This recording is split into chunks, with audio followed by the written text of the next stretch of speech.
The year is 1922. Moving pictures have not yet found their voice. Yet, in this nascent era of cinema, a masterpiece emerges from the shadows. This is a look at the story behind the story of Nosferatu and its upcoming 2024 remake. Directed by the visionary F.W. Murnau, Nosferatu unveils a world of silent terror. Even after a century, its power to unsettle and disturb remains undiminished. Join us now as we delve into the eerie world of Nosferatu, a silent horror classic that continues to haunt and inspire. Prepare yourself, for the shadows are alive with the legend of Nosferatu.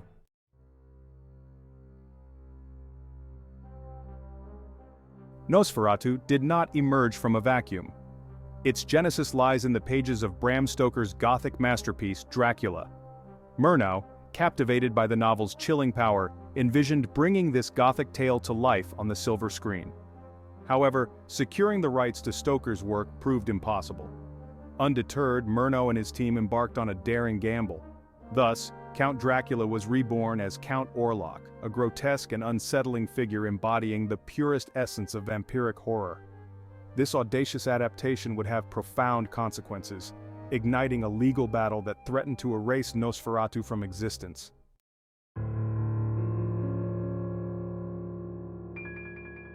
Nosferatu stands as a testament to the power of visual storytelling.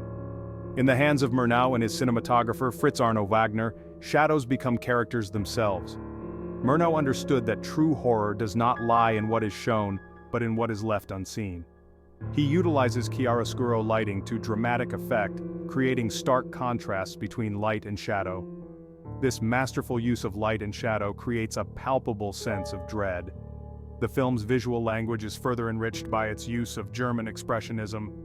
Buildings lean at impossible angles, shadows stretch and contort, and the world itself seems to warp and buckle under the weight of Orlok's presence.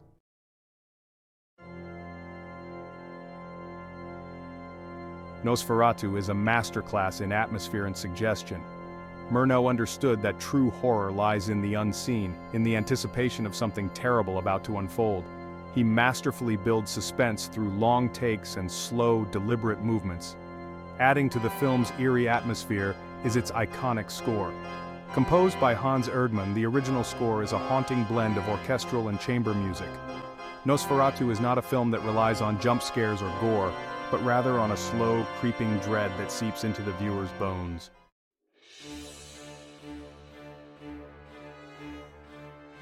The release of Nosferatu in 1922 was met with a mixture of acclaim and controversy. Audiences were captivated by its chilling imagery and unsettling atmosphere. Critics hailed it as a groundbreaking work of cinematic art. However, the film's unauthorized adaptation of Dracula would soon come back to haunt its creators. Florence Stoker, Bram Stoker's widow, was fiercely protective of her late husband's legacy. Determined to protect her husband's legacy, Florence Stoker launched a legal battle against Prana Film, the production company behind Nosferatu. The court ultimately ruled in Florence Stoker's favor. Prana Film was ordered to destroy all copies of Nosferatu, effectively sentencing the film to oblivion.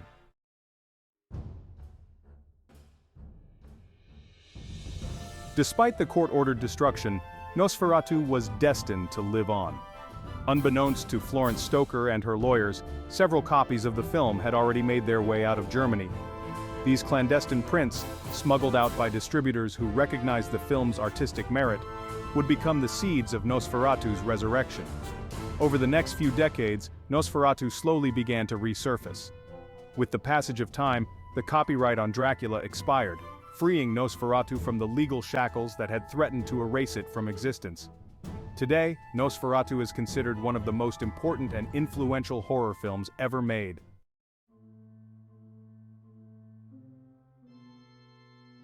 While Murnau's direction and Wagner's cinematography painted the canvas of Nosferatu's terror, it was Max Schreck's chilling portrayal of Count Orlok that brought the nightmare to life. Schreck's performance transcended the limitations of silent film, etching itself into the annals of horror history with an unsettling intensity that remains unparalleled. Schreck's Orlok was not the suave, seductive vampire of later interpretations. He was a grotesque parody of humanity, a walking corpse with elongated limbs, claw-like fingers and piercing eyes that seemed to bore into the souls of his victims. His movements were slow and deliberate, each gesture imbued with a sense of otherworldly menace. Adding to the mystique surrounding Schreck's performance were rumors that circulated after the film's release.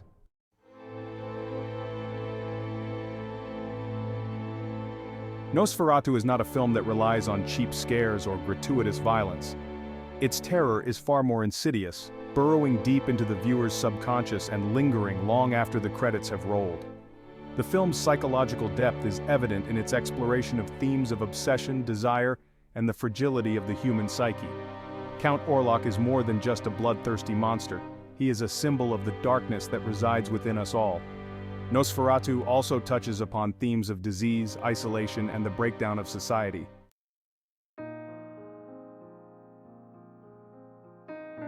Nearly a century after its release, Nosferatu continues to captivate and terrify audiences. Its enduring appeal lies not only in its technical brilliance and groundbreaking special effects, but also in its exploration of timeless themes that resonate deeply with the human experience. The film's influence on horror cinema is undeniable. From the gothic horror films of the 1930s to the modern vampire epics of today, Nosferatu's DNA can be seen in countless films that have followed in its wake. Its legacy is one of innovation, artistry, and enduring terror, a reminder that some stories, like the vampires they depict, are destined to live on forever.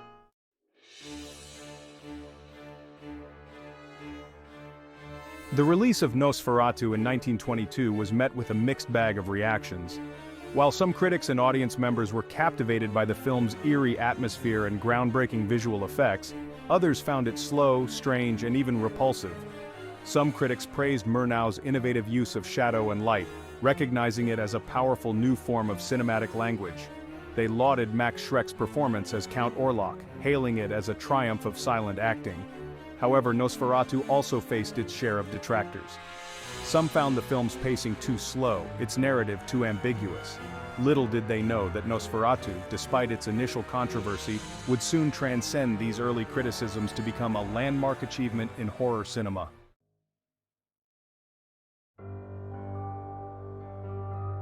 Despite the court-ordered destruction and its controversial reception, Nosferatu refused to be silenced. Like a vampire emerging from its coffin, the film found new life in the shadows, passed from one clandestine screening to another, its legend growing with each whispered viewing. As decades passed, Nosferatu found a home in film societies, art house cinemas, and university film studies courses. Its influence began to spread, its imagery seeping into the works of artists, writers, and filmmakers drawn to its unique blend of horror, beauty, and existential dread. The film's unauthorized status only added to its allure. Word of mouth became its lifeblood, further cementing its status as a cult classic.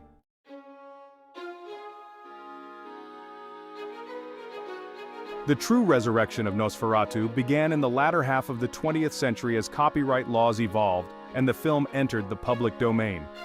Free from legal challenges, Nosferatu could finally emerge from the shadows, its historical and artistic significance finally recognized and celebrated. Film archivists and historians, recognizing the film's importance, worked tirelessly to locate and restore surviving prints. The restored Nosferatu was met with widespread acclaim, garnering praise from critics and audiences alike. Film festivals around the world screened the film, often accompanied by live orchestral scores that breathed new life into the silent classic. Nosferatu, once a whispered secret passed among a select few, had finally claimed its rightful place in the pantheon of cinematic greatness, its legacy secure as a timeless horror masterpiece. Nosferatu is more than just a silent film, it's a cinematic touchstone. Its impact on the horror genre is immeasurable, shaping the way we perceive fear and the monstrous on screen. Even after a century, its influence can be felt in countless films. The evolution of the vampire in cinema shows Nosferatu's indelible mark. Count Orlok set a precedent for a more primal, visceral kind of horror. The film's use of shadow and light, and its expressionistic set design, became hallmarks of the horror genre. Its techniques and themes continue to resonate with audiences and inspire filmmakers.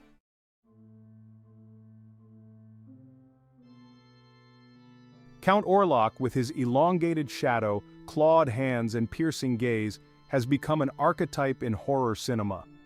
His influence can be seen in countless vampire films that followed, each offering a unique spin on the monstrous figure. Werner Herzog's 1979 remake, Nosferatu the Vampire, is a celebrated homage. Starring Klaus Kinski as Count Dracula, Herzog's film pays tribute to Murnau's masterpiece. Kinski's performance echoes and subverts Schreck's iconic portrayal. Films like Near Dark and Let the Right One In owe a debt to Nosferatu's depiction of vampires. The fear and fascination they evoke trace back to Count Orlok rising from his coffin.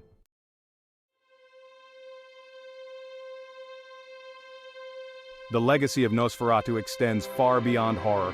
Its imagery is seeped into popular culture, whispered in art galleries, comic books, and video games. Count Orlok, once feared, is now a cultural icon on t-shirts, tattoos, and coffee mugs. The film's unauthorized origins and suppression add to its mystique. Nosferatu symbolizes artistic rebellion, transcending censorship. It reminds us that great art defies conventions and challenges the status quo. Its enduring popularity has sparked renewed interest in silent cinema. Nosferatu stands as a gateway to the silent film world. Its grip on our imagination shows no signs of waning. Its themes of fear, desire, and humanity remain relevant. Nosferatu has achieved a kind of immortality, intertwined with cinema history.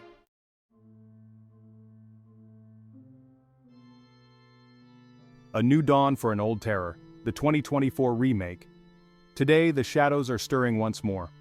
A century after Count Orlok first cast his eerie spell on audiences, a new generation is poised to confront the terror of Nosferatu. A highly anticipated remake directed by the visionary Robert Eggers is set to reintroduce this silent horror classic to the world, promising a cinematic experience that both honors the original while forging a new path into the darkness. The announcement of the remake has sent ripples of excitement and trepidation through the film community. Eggers, known for his atmospheric period horror films The Witch and The Lighthouse, has garnered a reputation for his meticulous attention to detail, his ability to transport audiences to different times and places, and his masterful command of horror's psychological and atmospheric elements. His involvement alone signals a commitment to capturing the essence of Nosferatu while infusing it with his own unique artistic vision. The prospect of revisiting Nosferatu with modern filmmaking techniques is an enticing one. Eggers' penchant for practical effects and his ability to create a palpable sense of dread suggest that the remake will not shy away from the unsettling imagery and psychological depth that made the original so effective.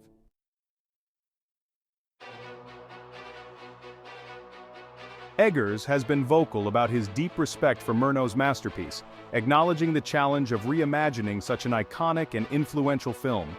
Rather than simply replicating the original, Eggers aims to create a film that stands on its own merits, drawing inspiration from Nosferatu's themes, atmosphere, and visual language while offering a fresh perspective on the classic vampire tale.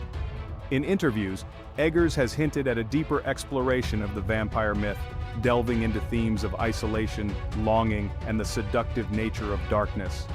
He has also expressed a desire to capture the historical context of the original film, exploring the social anxieties and fears that permeated post-World War I Germany and how they might resonate with contemporary audiences. This approach suggests a remake that is both respectful of the source material and unafraid to forge its own path. Eggers' Nosferatu is poised to be more than just a rehash of a beloved classic. It's an opportunity to re-examine the enduring power of the vampire myth through a modern lens, exploring its psychological depths and its capacity to reflect our own anxieties and fears.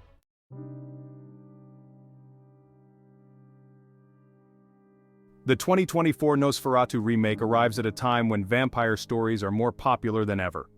From blockbuster franchises to independent horror films, the vampire myth continues to captivate audiences, offering a potent blend of horror, romance, and existential dread. Eggers' film has the potential to bridge the gap between the classic and the contemporary, introducing a new generation to the film that started it all while offering seasoned horror fans a fresh perspective on a familiar tale. The casting of Bill Skarsgård, known for his chilling portrayal of Pennywise the Dancing Clown in the recent It films, as Count Orlok has generated considerable buzz. Skarsgård, with his ability to convey both vulnerability and menace, seems uniquely suited to embody the complex and unsettling nature of the iconic vampire. The supporting cast, which includes Lily Rose Depp and Nicholas Hoult, further suggests a commitment to attracting a new generation of viewers while appealing to those familiar with the original film. The 2024 Nosferatu remake is more than just a film. It's a cultural event. It's a testament to the enduring power of a story told a century ago, a story that continues to haunt and fascinate us today. As we prepare to once again confront the shadows and the terror they conceal, one thing is certain: Nosferatu is back and its legend is far from over. Thank you for joining me on this look at the story behind the story of Nosferatu. If you haven't already seen the original 1922 silent film, you should check it out ahead of the remake being released later in 2024. As always, I welcome your thoughts in the comments. Don't forget to like and subscribe. Until next time.